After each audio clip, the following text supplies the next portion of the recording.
Welcome to the Near Memo, a weekly conversation about search, social, and commerce. What happened, why it matters, and the implications for local. Let's move on to David, who has two very related comments. Yes. So the first one is, I thought humorous that someone actually did break a new search UI to Barry Schwartz. It actually was new. It was not new. So Amy Toman had posted an image of a Google Business Profile where there were the sort of usual, inside the profile, there were the usual sort of sub options of services and reviews and photos. And then there was a new button called By Owner as part of that.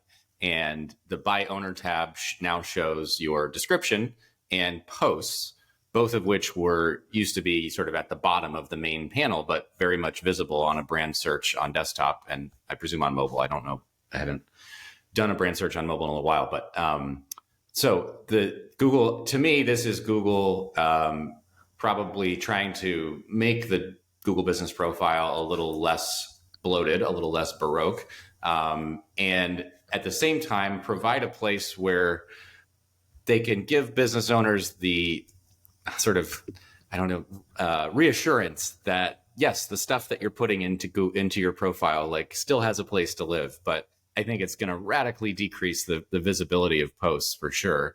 And to your point, Greg, like I can't imagine that many searchers are actually going to engage with this tab moving forward.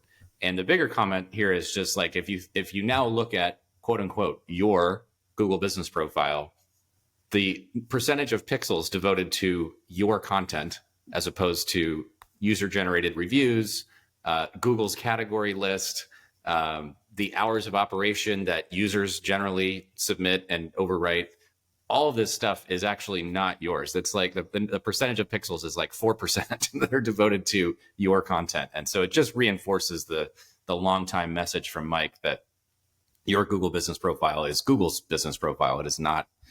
Business owners sort of go into GBP with the expectation that this is mine now. And that's definitely not the case. And then on a related note, Darren Shaw of Whitespark released a new product offering this past week, which alerts you to user submitted changes, and it's a very affordable offering, I think at $1 a month per location. I think it's a pretty smart thing to do given the number of times that users will go in and change hours or say that this location is closed or whatever.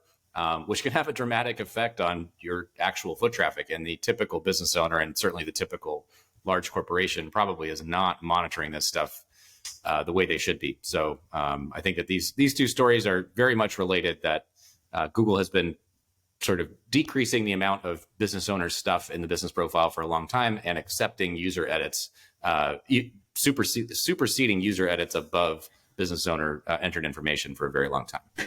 One of the reasons for that, David, may be that Google seems to be, have shifted its position from really inviting business owners to participate in GBP to sort of giving up on that to some degree, and then turning it back over to third-party data, their own crawling, and crowdsourcing that information. I mean, I think it represents this kind of shift philosophically away from the business owner because they were not successful getting as much participation as they wanted.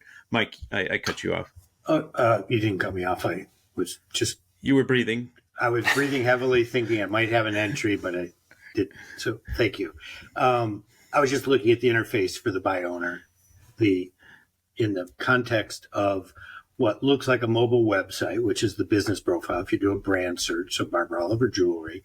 And there are 4 buttons visible on my 400 pixel display: overview, reviews, photos, and By Owner. But you have to scroll right, which nobody's going to do, to see services, products, and about the other buttons. So Google made the decision to elevate this button to...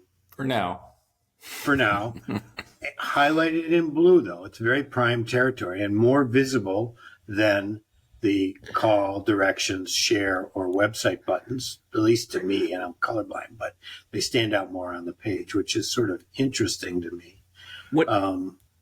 That they would choose to make it so visible, which really speaks to this question of, is this really a tested button, and is this really what consumers want?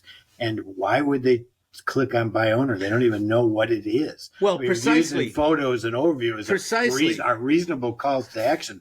By owner is a meaningless call to action. Yes, exactly. There's no consumer benefit to clicking on that button. You have no. It's totally opaque. Like, what is? And in fact, I'm disincentivized or dissuaded from clicking on that button, because what is the owner going to tell me? They're going to have biased information. They're going to have fluffy, meaningless information. It's not going to help me make a buying decision. So, if they had said offers, if they had said something like, if there was something if there more, was a significant call to action. Yes, exactly. And so it's we were talking before that this is, to some degree, this is GBP theater here, or business owner theater, whatever we want to call it, where they're performing for the business owner, throwing them a bone of some kind. kind. Barry Schwartz. And Barry Schwartz, of course. He's a very important audience. Well, anyway, that's a different conversation. But one thing I wanted to say, David, about the Whitespark product, which is kind of interesting, and Darren's audience may or may not be large enterprises with this. It may be sort of mid-market to smaller sort of chains or something. One of the functions of companies like Uberall and Yext and Sochi and others with these enterprises is that they do precisely this kind of thing. They keep Google from overriding your data because of the privileged relationship that they have with Google and the API access. And it's what you're buying as an enterprise is you're buying a kind of insurance against Google paying.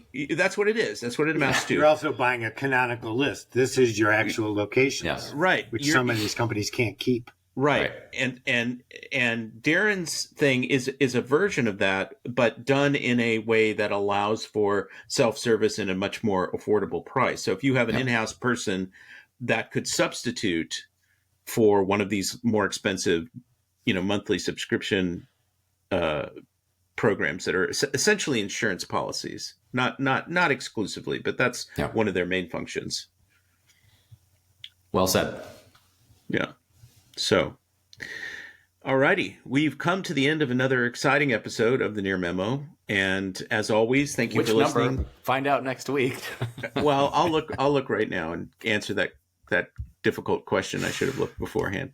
It is, in fact, officially it's number 118, but as you say, David, we have these special editions that we're not numbering, so it's probably really about 120 or something like that, which is a lot of episodes. But we will be back next week again. If you're in the United States, have a great July 4th weekend. And if you're outside the United States, enjoy your weekend, wherever you are, whenever you're listening to this. And as always, we'll see you next time. And enjoy the start of NBA free agency. Indeed. Thanks for joining David, Mike, and Greg. To stay on top of the latest developments in local, subscribe to our newsletter at nearmedia.co. We'll see you next week.